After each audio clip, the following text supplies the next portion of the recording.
Welcome to the DRF Sports Podcast, brought to you by DRF Sports. America's most trusted name in horse racing is now providing sports bettors with exclusive data, analytics, previews, videos, and expert picks on all major sports. Bet smarter and have more fun doing it.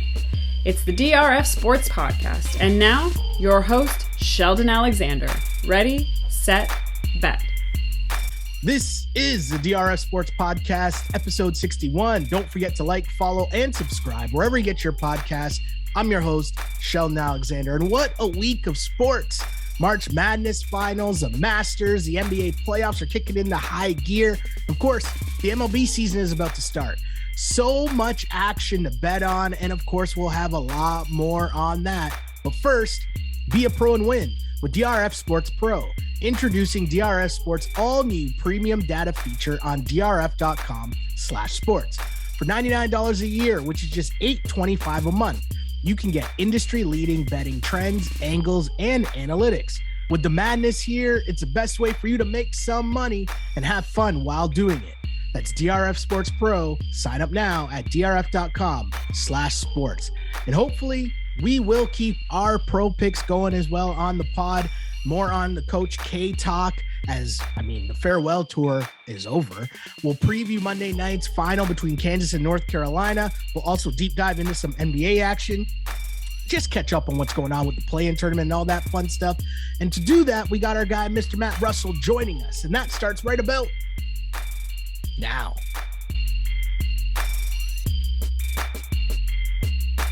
Well, it's some people's favorite week of the years. It's the March Madness Tournament Final and Masters Week all wrapped up in one. But for now, we're going to tackle the March Madness Final, which means that the Final Four is just now passed us by.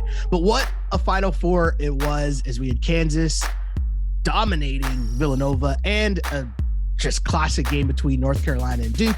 We'll get to that one in a second. But first, let me bring in my guy, Mr. Matt Russell, to discuss it all. How are you doing after the Final Four? I'm good, man. And yeah, fours across the board, right? Final Four, April 4th, 4-4. Big day here in Ontario as we go live, legal sports betting here in Ontario. We've been doing it for 20 years, sort of off the books, gray market, as they say. And so it's sort of a fun situation here where we've got a bunch of new players from a sportsbook element in the market, and certainly probably a lot of players when it comes to people betting for the first time over the next month or so here. So as always, trying to help everybody, and hopefully we get a few more Ontario listeners to this podcast now that we're absolutely live in the province of Ontario. For those who have already gone live in different states, in different jurisdictions, or are pretty close to it, right? Like, there are lessons to be learned. So it's kind of fun kind of just watching that all transpire here on the first day. And I'm sure a lot of interesting things will happen in the coming days and weeks. Yes. And speaking of interesting things, let's start with the first game, which might not have been that interesting for a bit, but depending on which side of the fence you're on, Villanova or Kansas, I'm guessing you found it very interesting if you're on the side of Kansas, as they win fairly easily, 81-65 to advance to the final. Kansas pretty much shot the lights out. Villanova couldn't really keep up, but an easy cover for Kansas, as they were only 4-point favorites in this game. But what was it that stood out to you the most from this first matchup of the Final Four? Yeah, it's funny, right? This game never had a chance. It never had a chance to compete with Duke and North Carolina, and it didn't even try in a lot of ways. Listen, this is, it's basketball, and like, it's kind of lame to say, and, we could easily say that about tonight's game. It's like, all right, who's going to make the shots? And like, we try to figure out, okay, who's going to get more opportunities via rebounding, steals, turnovers, all of that sort of thing. But like, when it comes down to it, who's going to make the shots, and like, how are we supposed to know who is going to make the shots? Because this is the same Villanova team giving up all of the 3-pointers to Kansas, to, specifically Ochai Agbaji, who goes 6 for 6 to start the game, or, I think he ended up missing one later. That might've been a long two, but at any rate, right. That's a massive outlier performance from Kansas from a 3-point percentage, but mostly obviously from Agbaji going 6 for 6. And so like, who's going to predict that, right? Like his 3-pointer over under before the game started was 1.5. And he had that thing covered within a couple of minutes. And so, you go, okay, well, like, yeah, well, maybe, Villanova's not good at defending the 3-pointer or something along those lines. Well, it worked out for them in literally the most previous game against Houston, where Houston goes, 1 for 20 from the 3-point line, right? And so, I'd say live by the sword, die by the sword, but that's not even it, right? It's like live by the variance, die by the variance. And so if you look at it, and again, we talk about statistics and probabilities all the time, and if you sit back and you go, okay, Villanova over their last 2 games has given up 28 or 30%, from the 3-point line, you'd be like, oh, okay, they're doing pretty well. Unfortunately for them, there was a 20-shot block of time of shots that there was only 1 3-pointer. And then there was a 20-shot block from Kansas where there were all of the 3-pointers, right? And so you're sitting here going like, okay, I don't know what I was supposed to do. Like Houston's no better or worse of a 3-point shooting team than Kansas is, right? So like there's kind of no predicting that. We were on the under 133.5, and I joked about how like, okay, we got to get the iron going from the story that I told in the last episode. I mean, you just have no chance when somebody's going to shoot like that. And the teams combined for 25 3-pointers in that game. And so again, you hate to sort of just brush a loss on a game to variance, which is a fancy term for luck, right? But like, that's kind of what it is. If you told me these teams are going to combine for 25 3-pointers, I'd be like, wait, what? In a cavernous dome where shooting is oftentimes an issue, right? Because of different background than you would normally see, et cetera, et cetera. I've been at a Final Four. It's a really weird place to watch a basketball game. It's got to be a really weird place to play a basketball game. And so it's really surprising that the shooters were, especially for Kansas, especially Abaji, were having that success. But you just chalk that up to like, yeah, 6 of 6 from 3. Like, what are you supposed to do about that sort of thing? So, game got interesting, and that's what Villanova does, right? They managed to hang around, down 6, 5 minutes to go. They could never crack that last thing. And Bill Self mentioned in the post game, where I think there was I forget who had the shot, but there was a 3-pointer attempt there to get it inside of 6. And obviously 6 points is 2-possession game. You can get that to a 1-possession game or close to a 1-possession game. We're talking about a different game, but there's a miss, and then it goes back the other way, and they're down 6, and it's offensive rebound, and you're like, oh, you just that close to getting and securing the defensive rebound and getting a chance to get this game to a 4 or even a 3-point game. And it happened 3 or 4 times where Villanova just couldn't get that last rebound, just couldn't get that, I shouldn't say last rebound, but, a rebound or that bucket to get it really, really close. And then of course you had the Brown 3-pointer where he just kind of chucks it up at the end of the shot clock. And you knew it was Kansas's night from that standpoint, right? And it's like, if that 3-pointer is going in, I mean, what's to stop them from hitting every 3-pointer in this entire game? So, is what it is. Luckily for us, had a Kansas future that was moving on, and that was sort of the point of not betting the side. So unfortunately, couldn't help myself from dabbling in the total. And even then, with all those 3-pointers, like the total was what, like one, ended up being around 140 in the game. And you're like, oh, okay. So like maybe a couple 3-pointers less, and the game's a little bit different. Maybe the pace. And I don't even think we were that wrong as far as pace was concerned, to be honest with you. I think that was still a very legitimate pace. But if the shots go in, the shots go in. There's not much you can do about it. But for the second game in a row, Kansas looking really, really good.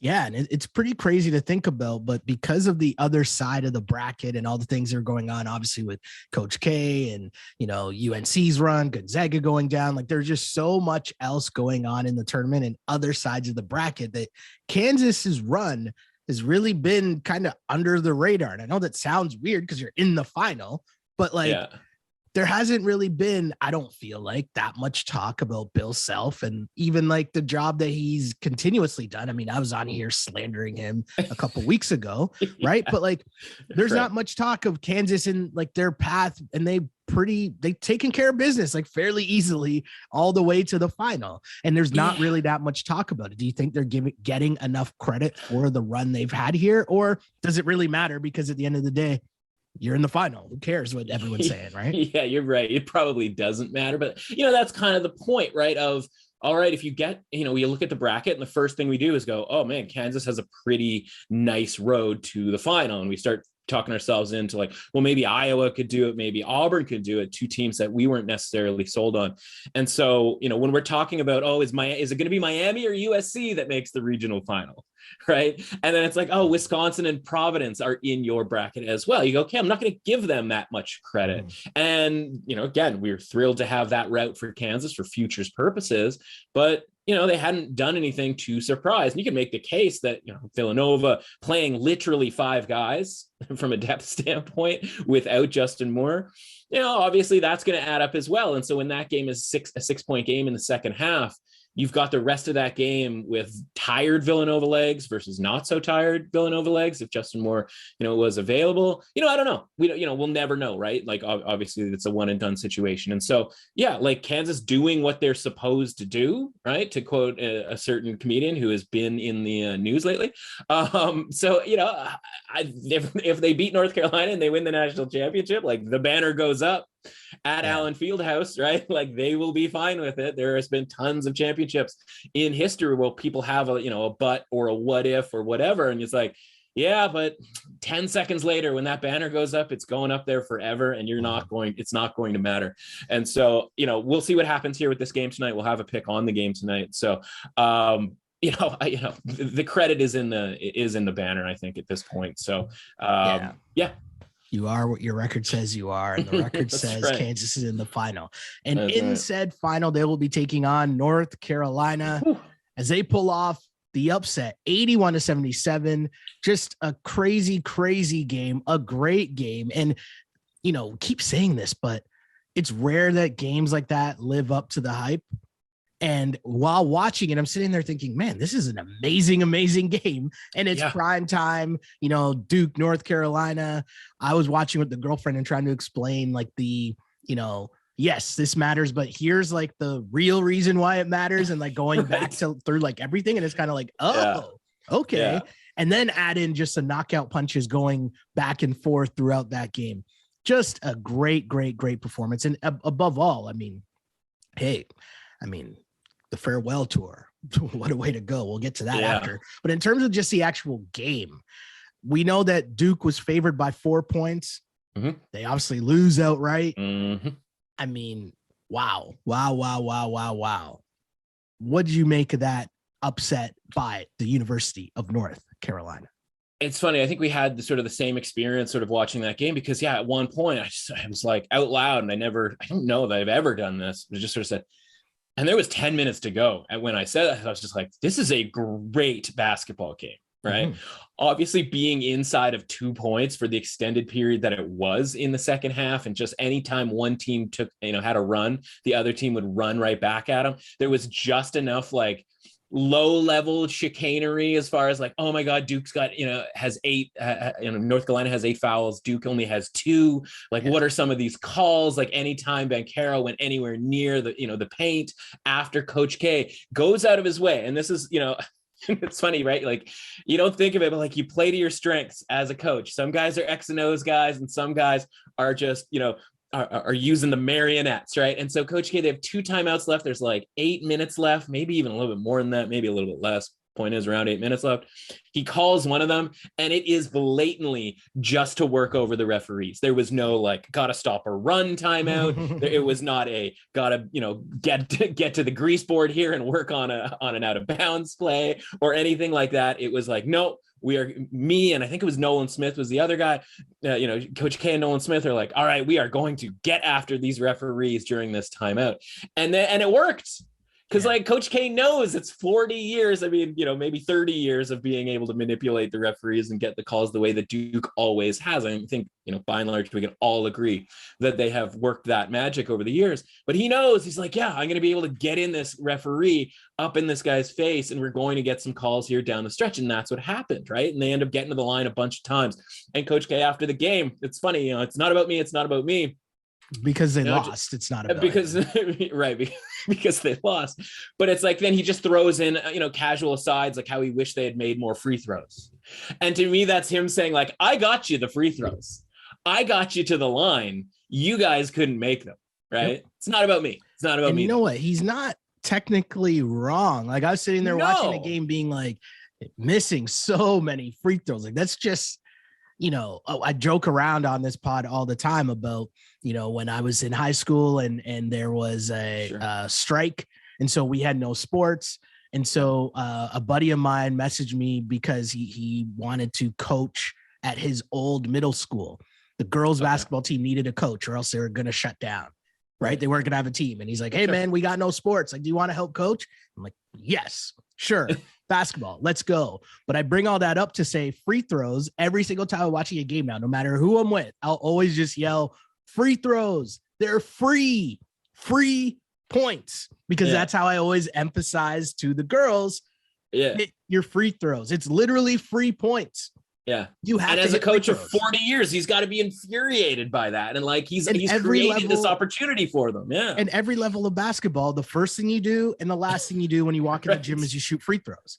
Right. So like I will never understand bad free throw shooting in basketball at any level. I will never understand it. And I know that someone might say, like, I know that kind of comes off as like, oh yeah, you think you could play in the NBA. Like, like when people say stupid things like that, but no. Well, you're clearly 100% free throw shooter. No, but I'm just saying, like, free throws, like, come on, like, it's the most frustrating thing. And even if it's college and it's college kids, and I get that and I understand that, but y'all can practice your free throws too. Right. I'm with Coach K here, and I don't say that often. No, but obviously, that's a thing that coaches say. Like, again, and your point is like whether you're in grade 7 or going 7th overall in the draft. The point is like, the coach is going to always harp on coach things, right? And he's not any different from a 7th grade coach. But like, he's sitting there going like, I created these opportunities for you to get to the line, right? I did that with my timeout, which like in a close game, you're going to want your timeouts late, right? And that, I don't know that necessarily affected anything that they didn't have their timeouts late. Again, another thing that we will never know, but it's just, to me, that's what I heard when I heard that man talking about, not about me. Wish we'd hit our free throws. And it's like, because the only thing, I shouldn't say the only thing, but the main thing that you do at this point in time is manipulate the officiating in order to get your team into the bonus. And that was one of the more impressive things from North Carolina in winning that game, where they do so without Baycott after he fouls out. On like very suspect call. Right? Like a dude flashes into the lane and he's just like holding his position.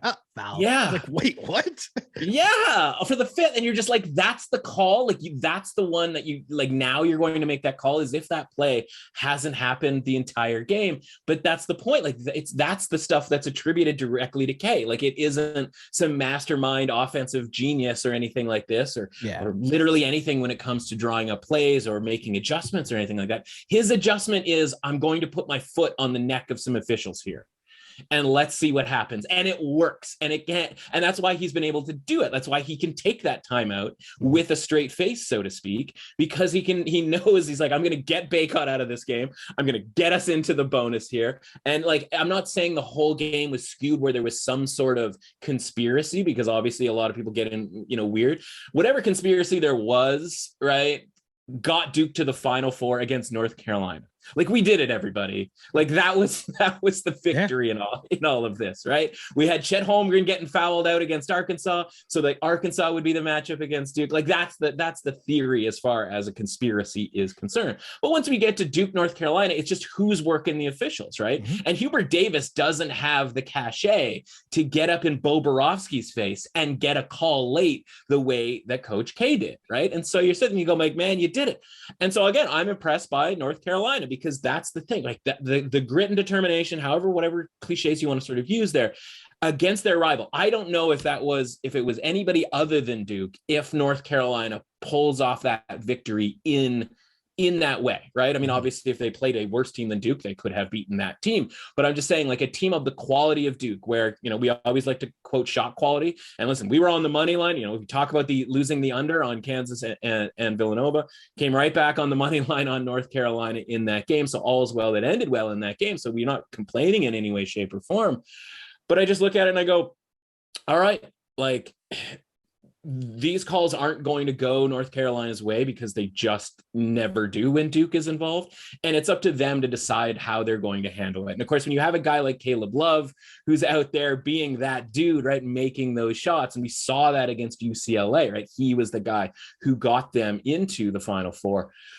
You tip your cap. And so the question for this next game is, are they going to be able to get it up again, right? Are they going to be able to get that intensity level up, that I don't care, I'm not losing to this team, this Duke team that, you know, obviously all they hear about all the time is what's going on over down the street, right? In Durham. All right, well, like I would want to just extinguish that whole thing. And I would do anything for that, right? And so, again, one of those shots doesn't go down, especially maybe the late three when it comes to Caleb Love. We're maybe having a different conversation here, but that was the point, right? This was a 50-50 type of a game, that North Carolina's level was always going to get, you know, moved upwards in this game. And it wasn't going to be like, oh, well, we're down 6. Like, I guess this isn't going to work out, right? There's a belief there within this rivalry that these two teams stand together on the same plane. And when you believe that, you know, and you go like, we can't go home with the loss here, they're going to go to that extra level. So, you know, Theo John gets 4 fouls, and of course, Mark Williams gets 2 fouls early on in that game. And so you can't say that there was some conspiracy in this game. It was more just like, Duke's going to get the calls that Duke gets, and can you overcome it? And whether it's talent or the sort of, you know, X factor determination, however you want to say it, North Carolina did that. And that was incredibly impressive in that game. But again, can they keep that up for a second straight game? Yeah, and I think that's the interesting part to me watching that game. And, you know, you love watching the tournament. You love watching these guys who are supposed to be NBA, you know, top prospects or whatever, and seeing how that gets graded. And then you'll listen to the pods. You'll listen to, I'll use his name because it's probably the most famous one in this context. You know, the Bill Simmons that'll parachute in and make like a grand proclamation about like Banchero because of not showing up versus Caleb Love, who wants that smoke. And listen, we all watch the game and I get it, right? Like Caleb Love, like he wanted all the smoke, no hesitation at all. Yeah. Meanwhile, you're watching Banchero and you're just kind of like, okay, so you can't get busy on like Manic and like Baycott on like one leg and in foul trouble. Like what am I missing here? Like what, you know, and like obviously the NBA game and college game are completely different, but you're watching all these prospects and you're watching how it plays out. And it's just so funny to see like the great swing of the hot take, you know? And it's like, it's not like Jason Tatum was out here like just crushing it in college either. Right. But now he comes to the NBA, and you see it there. Yeah. He slowly develops. I'm not saying Banchero is Jason Tatum. I'm just using the Duke reference. Do you know what I'm saying? But it's a fair comparison at this point in their careers, right? I mean, like, you know, 1 year into at Duke with Tatum, like those two players look awfully similar, right? Mm-hmm. And like he's going to go to the NBA, he's going to get in better shape. And it's always funny, right? Like, and they're the long murmurs of Duke and like, whether it's a food thing where, you know, the nutrition isn't necessarily where it needs to be, right? But like, it's oftentimes you see a guy from Duke who has all the talent, maybe body-wise a little bit soft. And it could, you know, percentage-wise, right? It's a couple percent, but then you see them get into the NBA and they get into, you know, a stricter situation there with regards to training and diet. And you go, oh man, like my guy out here got ripped, right? Yeah. Like Zion's not quite there at this point as far as that's concerned, but you see how it's not working for him to not be able, you know, to do that. And so, you know, I look at it and I go, listen, Banchero got in there, you know, he did what he was told to do. I have bigger questions about the AJ Griffins of the world, right? I mean, you see that guy, and if he goes, you know, where he's projected lottery to go, talk, it's like in the top 10, like, and you never know, maybe 5 or 6 if he had a little bit better of certainly of the last game, you know, or of a tournament overall.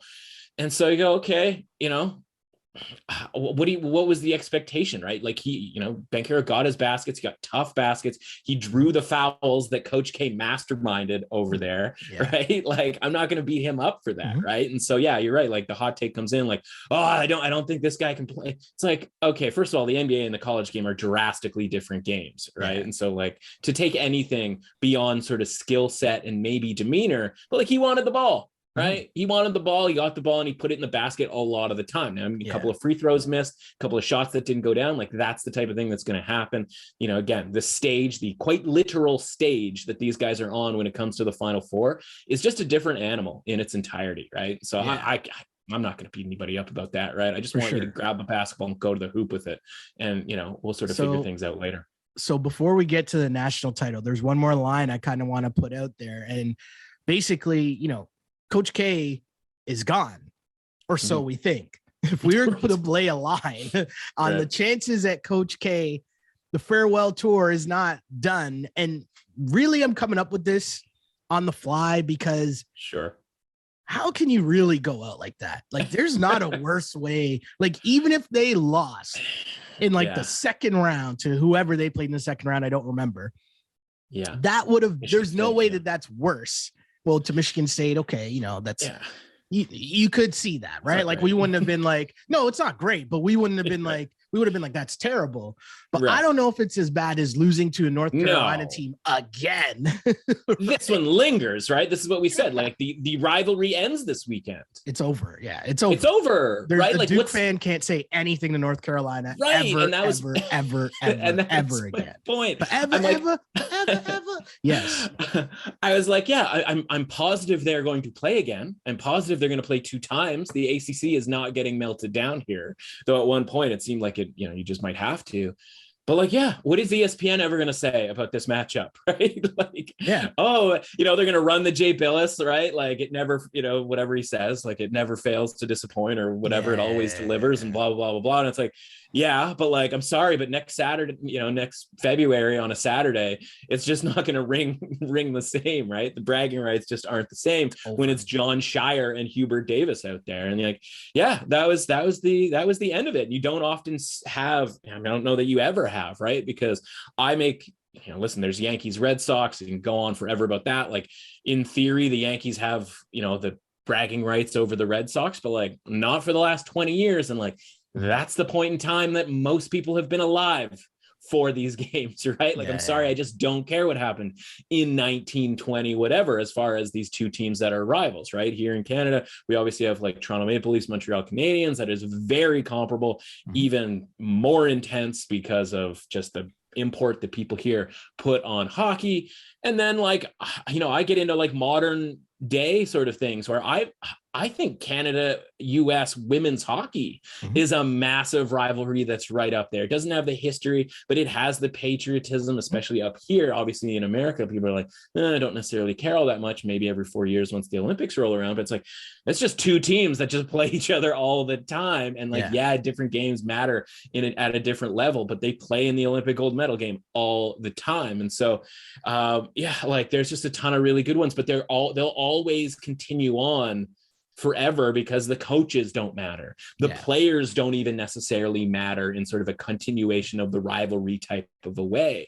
And you shut the book. I mean, even though Roy wasn't on the sidelines, right? Roy's out there. Roy's like, and that's the point, right? Like, we don't know what's happening in the huddles, right? All we get is the reactions. All we get is the reactions from the coaches in college basketball. And like, that's part of the fun, right? That's why these guys are household names, the Bill Selfs, the Jay Wrights, and obviously the guys, Roy Williams and Coach K.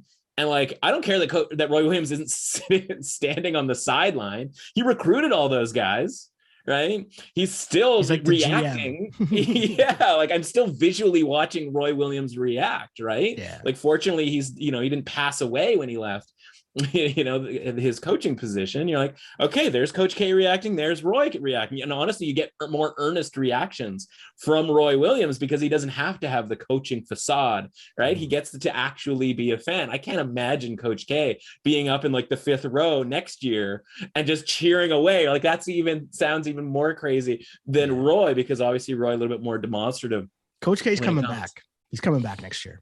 That's a wild take. I don't know. I don't know that society. He filmed the doc. The doc's been following him. He can't. That man's 75 years old. Like, and honestly, if you were this like narcissistic enough to make a full year like farewell tour that has a documentary that has all the stuff that we have had to deal with, like, it honestly kind of doesn't matter that you lost in this horrendous way. Yeah, he still made the Final Four. Like, you still made the Final Four, but like you also were like, again, from a narcissistic standpoint, like you were in the spotlight maximum.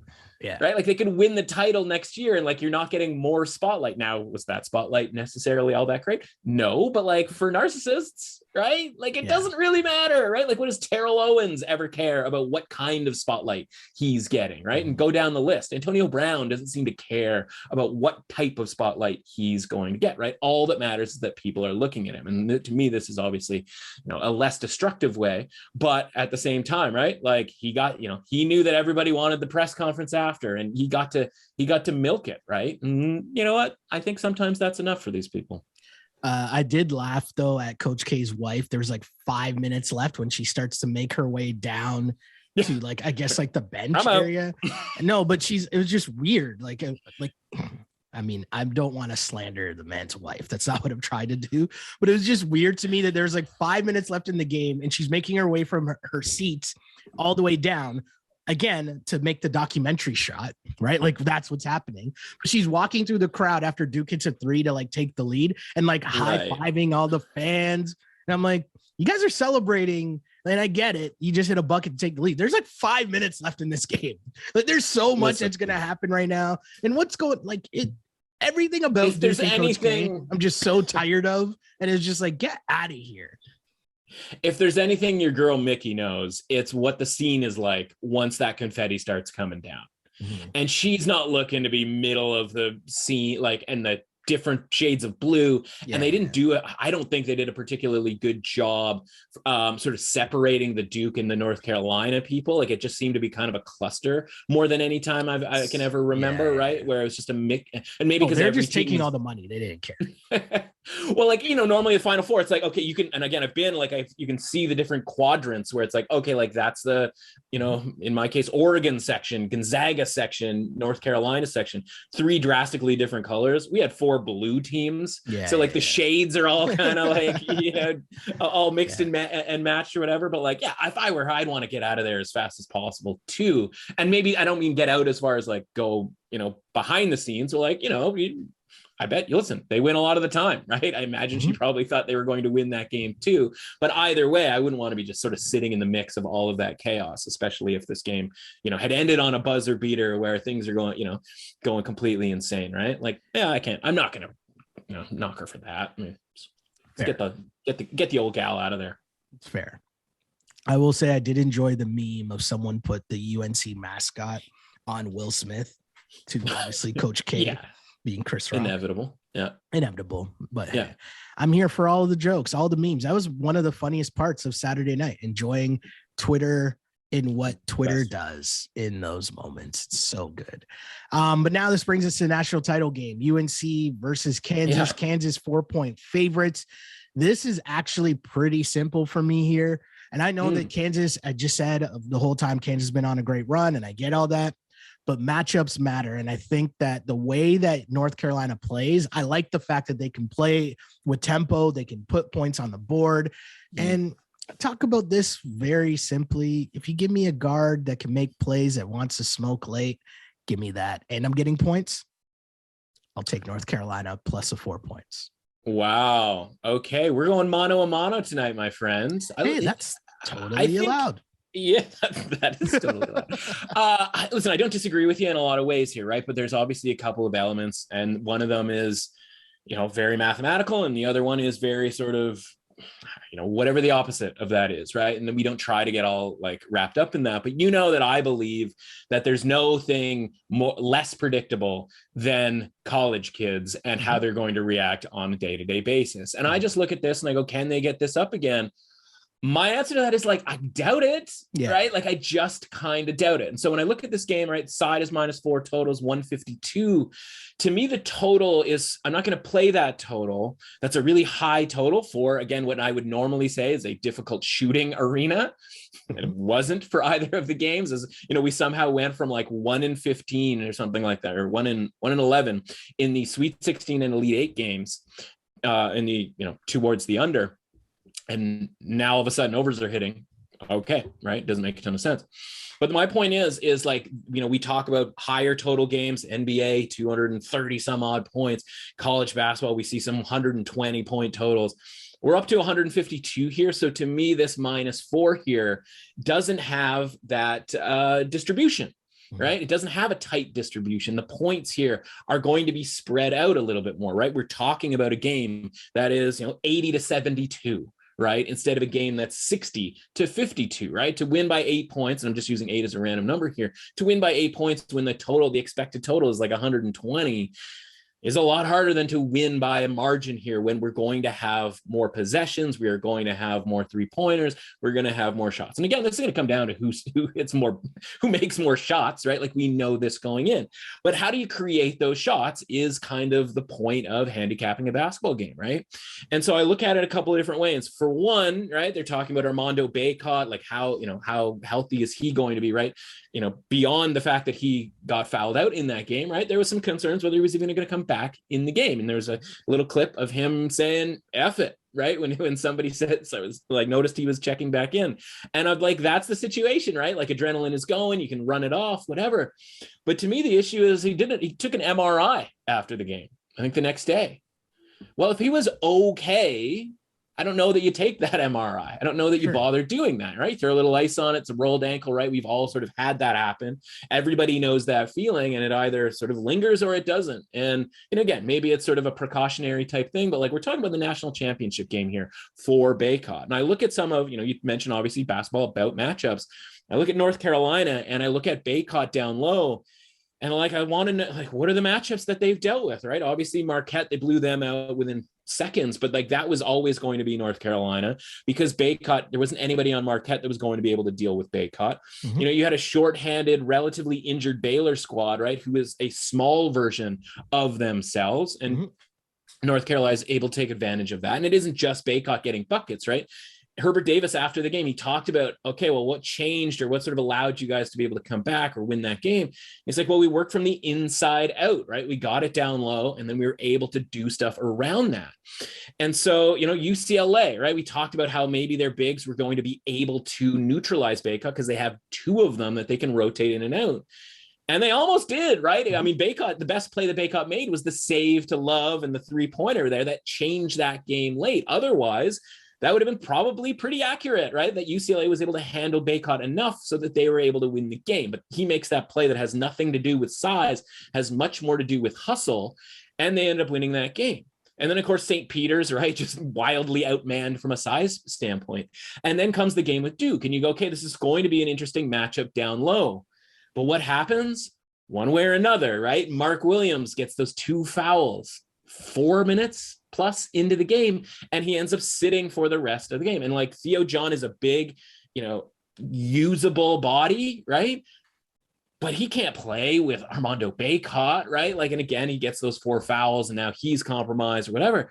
And Williams comes back in and like, you know how it is? Like you see it all the time. These guys, they get taken out of a game so early, and these coaches are so like strict as far as like, you get 2 fouls, you are out of this game until halftime, and like, we'll figure it out later. And listen, the game wasn't out of reach by any means. Duke had the lead. There was no reason to force the issue when it comes to Williams, but that's going to hurt Williams coming in the second half, like kind of cold, not in the flow of the game. And so I just look at it and I go, okay, you had a very compromised post-position type situation there with for Duke, where there was 9 minutes of gameplay in that game. They didn't have Theo John or Mark Williams on the court, right? 9 minutes in a 40-minute game where they didn't have either of those guys on the court. And I just go, that's not going to work against Kansas and David McCormick. Now, maybe North Carolina gets lucky again and Dan McCormick gets 2 quick fouls and we get all too much Mitch Lightfoot in our lives. And like, that's the stuff that's going to happen in a basketball game. Like that could happen. But the way that McCormick is playing right now and the way that they're managing his minutes, this is the biggest challenge yet for Bacot, even before the fact that he's hobbling around taking MRIs on an ankle. Right. And so I just go, okay, like from a matchup standpoint, like I don't love that. And the other element, obviously, the 3-point shooting and the perimeter defense, right? Well, you've got like Wilson on Manic. I think that's a really good matchup defensively for Kansas, Jalen Wilson. Mm-hmm. And then, Leaky Black on Abaji. I think that's a really interesting matchup for North Carolina as well. And so I just look at this and I go, okay, like if you match up those two wing players with tough defensive matchups, this is going to come down to the guard play.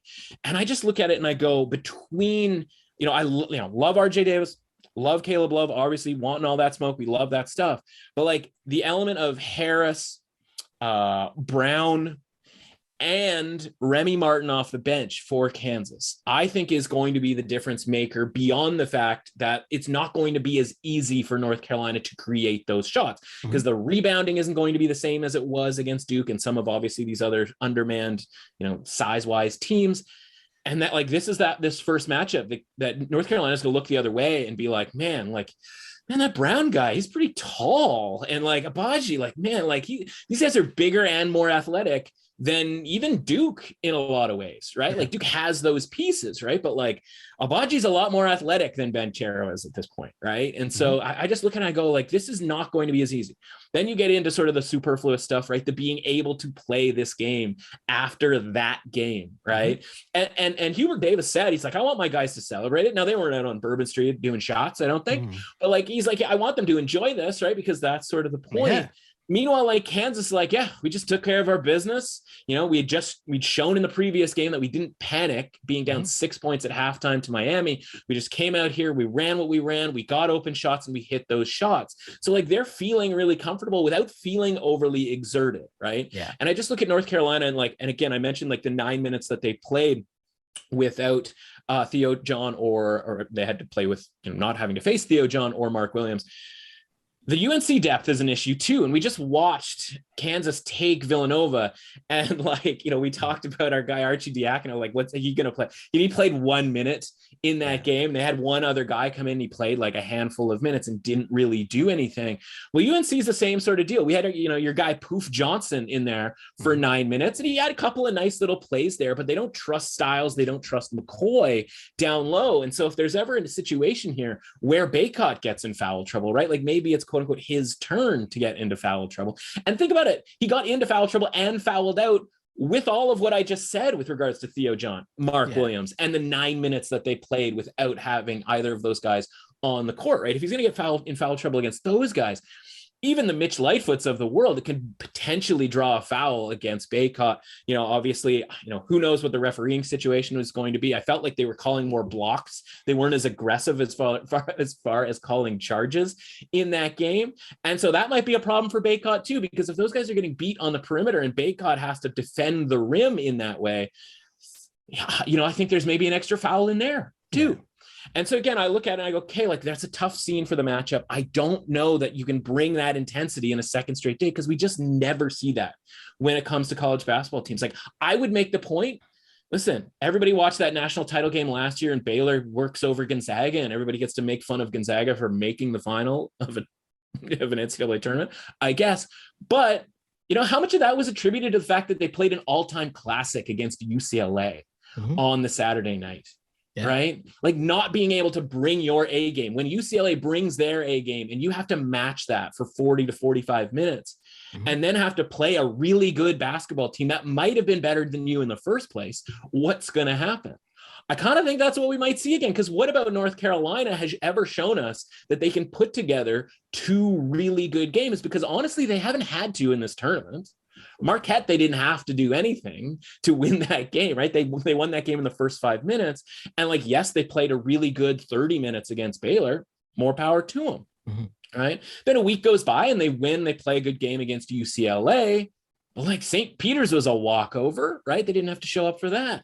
And so I just look at this and I go like, what about North Carolina all season long has shown that they can do this? Now, again, talent-wise, if all things were equal, if they just showed up in the middle of July, this is maybe, I think, a more interesting or closer game. I'm going to bet against North Carolina being able to overcome the stuff that they have to overcome. And I just don't know that there's anything there for Kansas that they have to overcome. Because we mentioned the shot quality thing, right? Like Duke should have won that game from a shot quality standpoint. And if we're going to use predictive metrics to predict things, I'm going to fade the team that frankly got a little bit lucky because, Brady Manick is making tippy-toe three-pointers while like on the sideline, or Caleb Love is making the shots that he made. And that was the cool part about that game, is the shot making was outstanding, especially on the North Carolina side, right? Mm-hmm. Like Duke got it done in the way that Duke gets it done. Decent shots, getting it to the basket, all that sort of thing. North Carolina got it done by, there was an 18-foot runner at one point that had me howling like Bill Raftery, right? Yeah. And I'm like, and so I just go, okay, like one, can you bring that intensity? Two, are you going to get what you got out of your shot quality on a second straight day? And then the third thing is, we got to go back to my numbers, right? 2 weeks ago, this line is probably closer to 6. My numbers made this 4.7. So when this opened 4.5, I was like, yeah, okay, that makes sense. We're gonna have to really dig in from a handicap standpoint here. Well, the first thing that happens is the line goes towards North Carolina. Well, you know what? People are going to get excited about North Carolina. They're going to get excited about the money line here. But I heard a lot of people on Duke going into that game, right? I know I'm not going to say I was the only person on the North Carolina money line, but we were few and far between those of us who liked North Carolina to win that game. So again, I'm saying it from a standpoint of liking North Carolina in that game, winning a bet on North Carolina, but also being able to step back and look at this game, from a forward-facing standpoint and just being like, I don't love this spot, right? I don't love this spot for North Carolina. And so as I'm watching this line go down, I haven't made the bet yet, in part because of the transition here in Ontario from gray market to regulated sports betting, but in part because I think I might get a 3.5 somewhere, or at least a cheap -4 here. And that's the way that I'm going to bet this game. I'm going to, at the very least, get -4 here with Kansas. Again, I expect this game, probably to hover around the 150 mark here, but I think this is something like 80-70 Kansas, where they just have more in the tank at the end of this game because of Saturday and because of the lack of depth with North Carolina. And again, listen, the Mitch Lightfoots of the world, not great. Remy Martin can make you tear your hair out. There's a couple of guys on that bench that come in and get good minutes that I don't think North Carolina has at this point. And so I think over the course of 40 minutes, Kansas is going to get the better of North Carolina here. And honestly, I think North Carolina and the powder blue faithful, or whatever it is, like, I think they're going to be fine with it because they beat Duke. And sometimes when it comes down to it, especially late in the game, that might be enough for North Carolina here. Whereas Kansas has had this mission for a few years now, since we lost that tournament 2 years ago. I think they're going to win the national title here, and a -4 is going to be the bet for me. Yeah, it's going to be a lot of fun either way to check out this game on Monday night. And of course, clearing the way for said national championship on Monday night is the NBA. Is there no NBA games on the schedule tonight for us to make picks on? I guess if we go back to the last pod, where we made picks, I was one overtime game as the Bulls covered against the Clippers, a game the Clippers were winning the entire time, but the Bulls cover in overtime. That one's on me. No, I jinxed you. I didn't even notice this. I don't know what you're talking about. Yeah. That one's on me, everybody. That one's my bad. We'll take 2-1, but I'll take 2-1. 2-1 with an overtime loss. The run is still the run. Fantastic. The run is going fantastic. Great. No, I'm looking up and I'm like, we had an outright winner on the underdog, plus 10. Yeah, it was like plus 10, like the Pistons against the Sixers. Continue to fade the Sixers. Hey. Right. And then the Bulls, Clippers have a big lead, right? In the, throughout the entire game. And so I'm like, oh, like those are both wins. And listen, I know better than this, I know better than this. And I'm watching the Bucks Nets game, and great game, by the way. Fantastic basketball game. Speaking of fantastic basketball games, but it's exactly what we thought it was going to be, right? It was going to be playoff atmosphere. The under that I gave out right, ends up hitting with overtime. Don't know that's ever happened in my life, right? I always lose the under if it goes to overtime. And honestly, sometimes don't hit the over if it goes to overtime. But we end up getting the under there. But I tweeted out, you know, Shell Alexander looking to go 3-0 again on his picks. Like, you know, I did see that with a I GIF. did the emoji. Yeah. I did see that. That is what I forgot about that. Yes.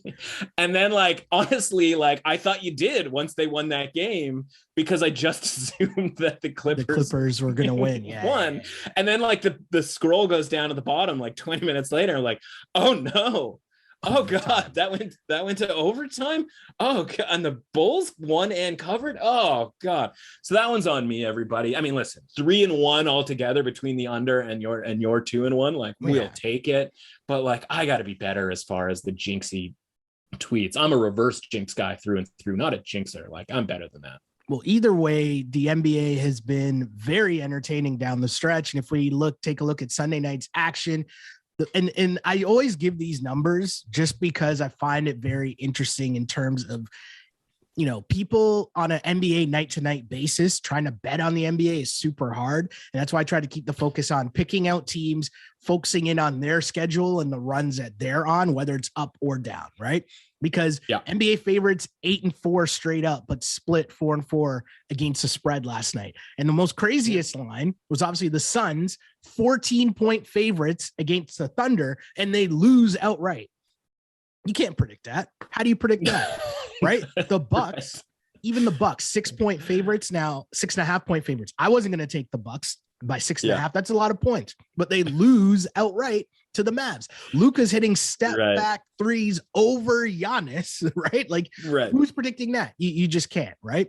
But it's why we talk about picking out teams and understanding the runs that these certain teams are on, right? So again, you look at things like the Pistons. Been telling you, the Pistons have been playing really well as of late down the stretch. The Pistons come out with an outright win, and it's against the Pacers. But the point is, you're looking for value. You're getting points with the Pistons. The Miami Heat. I've been telling you, Miami Heat are a team that have been in first place in the Eastern Conference for basically the whole season, regardless of who's in the lineup. So you're seeing them getting points in Toronto. Jimmy Butler doesn't play, which I assume that has something to do with why the line was at 4.5 points for sure. I'd say so. But at the end of the day, like, we've seen this Heat team for the whole season. Somebody's been out of the lineup, whether it's Kyle, whether it's Tyler Hero, whether it's Bam, whether it's Jimmy, and they find a way to win games. And the Kyle Lowry love fest, all that stuff, you know, I'm not going to say the team wanted to win for Kyle Lowry. I'm not going to say that cliched stuff because we're not in the locker room. We don't know what's going on there. But I will say, like, 4.5 points, that's pretty juicy, right? That's pretty juicy. So it's just very interesting. It's very interesting. But in terms of where things are going on now in the playoffs, the thing that I want to focus in on and is more so about NBA night to night betting, but also the fact that there's so much talk about the play-in tournament. A lot of people still say they don't like the play-in tournament. People say the NBA regular season isn't good. Whereas I'm on the complete other side, because there's so many things that are going on right now that would not be happening if not for said play-in tournament. You have teams like the Raptors and Bulls scrapping to keep out of the play-in tournament. On the flip side, we spent a long time talking about the Brooklyn Nets and their likelihood in the play-in tournament. And now, like, as of right now, when we're taping this, they are in 10th place. 10th place. If this was a normal season, we'd be talking about them, trying to make it to get into 8th place and see if they, but instead it's like you're jockeying to see who you're going to play. And how much does that affect, as we were talking about last pod, what's going on at the top of the Eastern Conference? You can't be trying to duck Brooklyn. There's a game separating 8 to 10. And if you're in 8th, you play for the 7th seed. So how do you avoid that if you're a team like Philadelphia? Well, I mean, you drop all the way down to 4th, which we told you was going to happen. Anyways, my point is the play-in tournament. How has it been for you as, you know, jumping into the NBA and being able to pick up where essentially the playoffs are right now, right? Like you can pick out teams and say, hey, this is going to be a big boy matchup, like a Hawks Nets game. What was that on Saturday night? KD goes for like 55 and they lose, but like, that's an epic, crazy game. that we wouldn't be getting if not for this play-in tournament. Yeah, it's funny because you look at it and you go, okay, what is the difference between the play-in tournament and regular, right? Like we would be still interested in the Nets. It would be a little bit more panicky, right? Yes. Because we're like, are they going to catch Atlanta or whomever happens to be in that 8 spot, like over the last couple of weeks, right? Like we would be sort of freaking out about that. And like, to me, that's not what the play-in was supposed to do. I think you touched on it, right? The play-in was supposed to make the 6-7 seed more important, right? The play-in was supposed to make the 7-8, who's going to get 7, who's going to get 8 more important. And of course, 8-9 was always going to be important, but certainly then it also brings in the 11-12.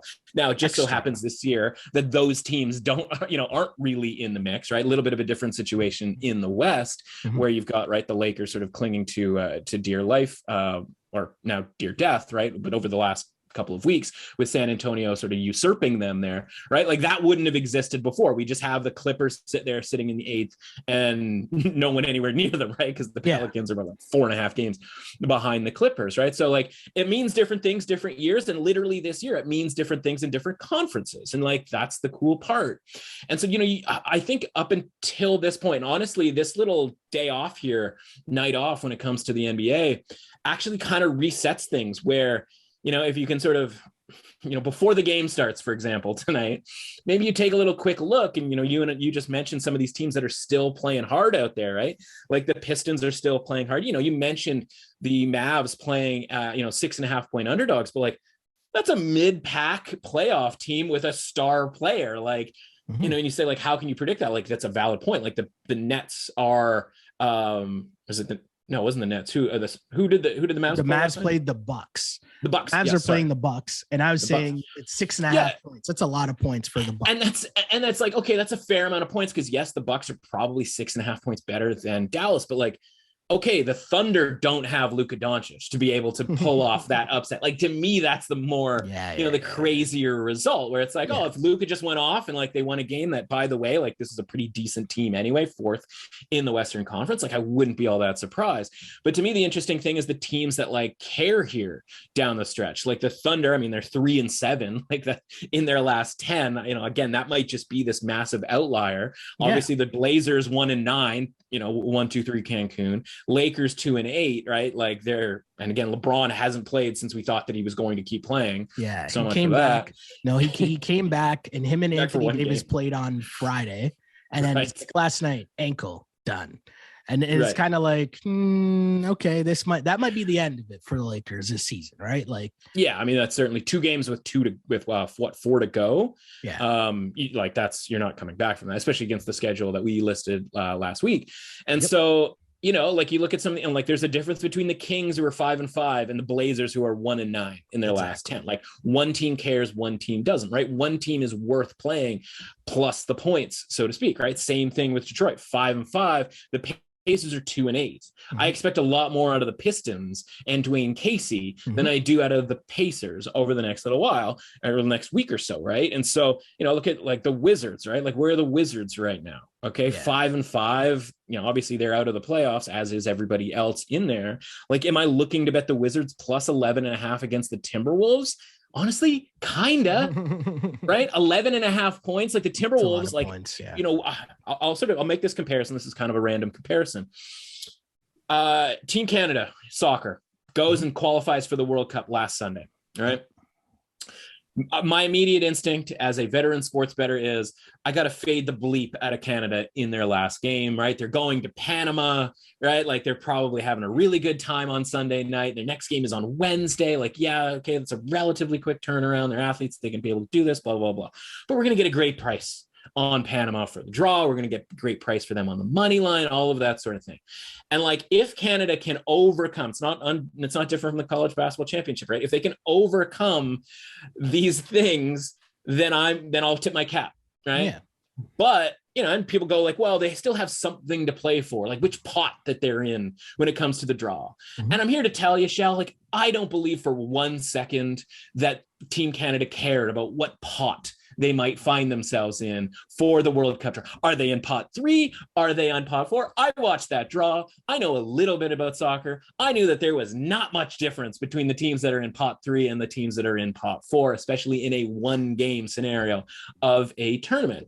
All that is to say, when it comes to the NBA here, like the T-Wolves, okay, yeah, they'd like to catch the Jazz to get out of this play-in tournament if they had their druthers, but are they sitting there going like, man, like we have to get out of this play-in tournament? Do they even think it's all that likely? Because this is a team that has 3 games left on their schedule and are 1.5 games back of the Utah Jazz without that game in hand, right? So all it takes is the Utah Jazz to win that extra game. And now they're 2 back with 3 to go.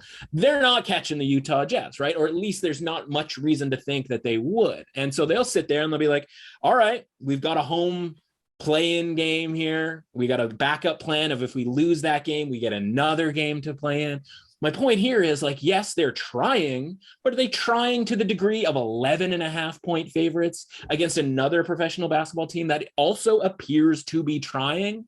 Like, to me, I look at Tuesday's games and that one like jumps out at me. And listen, Timberwolves might win that game. They might win that game going away here, but at plus 11.5, like that's a lot of points that I think is probably amplified, right? It's juiced up here a little bit because of the must-win nature of the Timberwolves. So like Team Canada in Panama, I don't know that the T-Wolves believe that this is as must-win as what people would have you believe, so to speak, right? And the same thing, Thunder minus 3.5. You go, how can the Thunder be minus 3.5 against anybody? Well, if that anybody is the Portland Trail Blazers, who are 1-9 in their last, 10 games, man, Thunder look pretty interesting to me, even laying a few points there in a late season home game, because I know that they're trying. So I would stay away from the Bucks Bulls games of the world, right?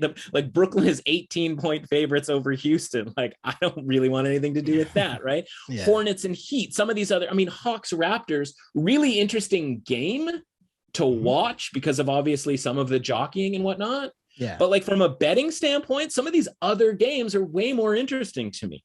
Right. Oh, for and sure. So that's the way I see this sort of, down the stretch here. Now we'll talk later on in the week about what's going to happen over the weekend and who needs what and whether that's going to matter and whether there's going to be potential value and all of that good stuff.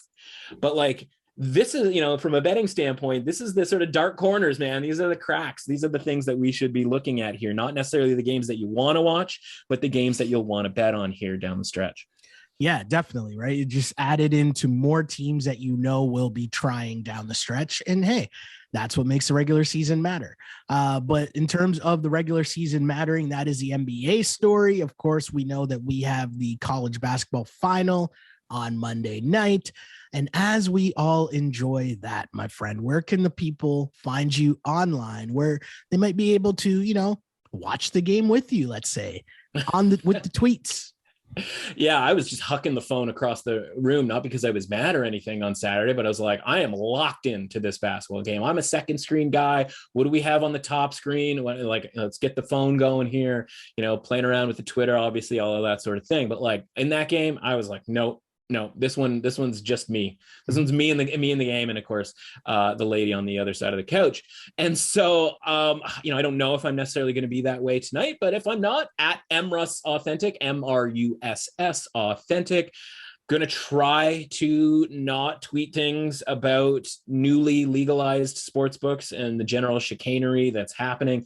Anything that I write, you can catch over at The Score, doing daily hockey things for the hockey folk out there. Hopefully those things have been really educational. Have one coming out today that is basically talking about my ratings. I put my ratings out before the season. I put my ratings out when there was that break during Christmas, and they're predictive, right? The idea is that the ratings are supposed to ignore the record of the team and tell you how they are playing and how we can expect them to play going forward. And I don't know that I've ever seen anybody go back and look at their ratings, if they've ever even posted their ratings, and say, okay, did this work? Right? Was this right? Was this wrong?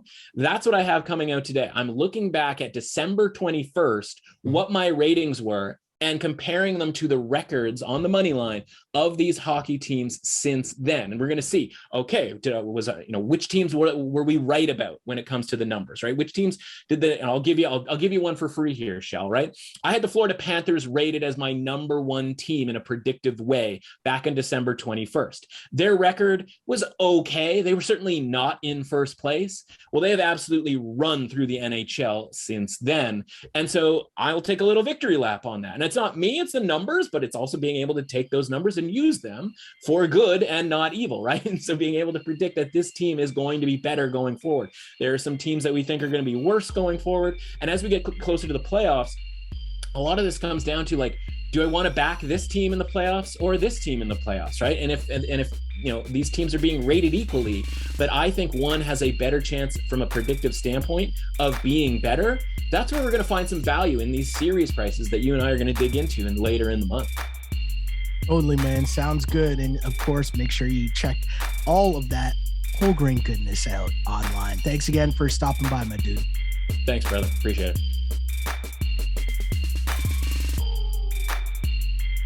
Thanks to Matt for coming on the pod. And if you want to follow me online, you can do so on Instagram at Sheldon Alexander and on Twitter at Shell Alexander. Don't forget to like and subscribe to DRF Sports Podcast wherever you get your podcasts. Also rate us, review us, like us, all that other fun stuff. But for more from this new project from DRF Sports, just a little reminder.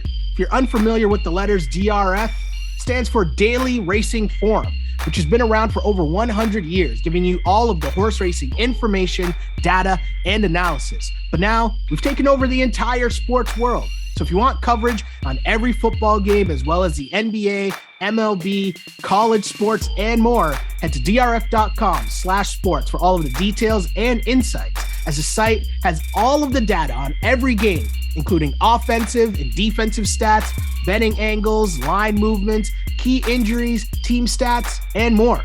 The DRF data is what powers our power trends. So if you want to see which trends our analysts have selected, follow us on Instagram and on Twitter. If you want access to all of the raw data, drf.com/sports. That's where you can find the usual previews as we deep dive into the games. And of course, got you covered on this podcast. However you want your betting information, we've got you covered. Again, my name is Sheldon Alexander. That's all I got for now. But until next time, see ya. Thanks for listening to the DRF Sports Podcast. Please subscribe, rate, and review the show. For more sports betting advice, go to drf.com/sports and follow on Twitter at DRF_sports.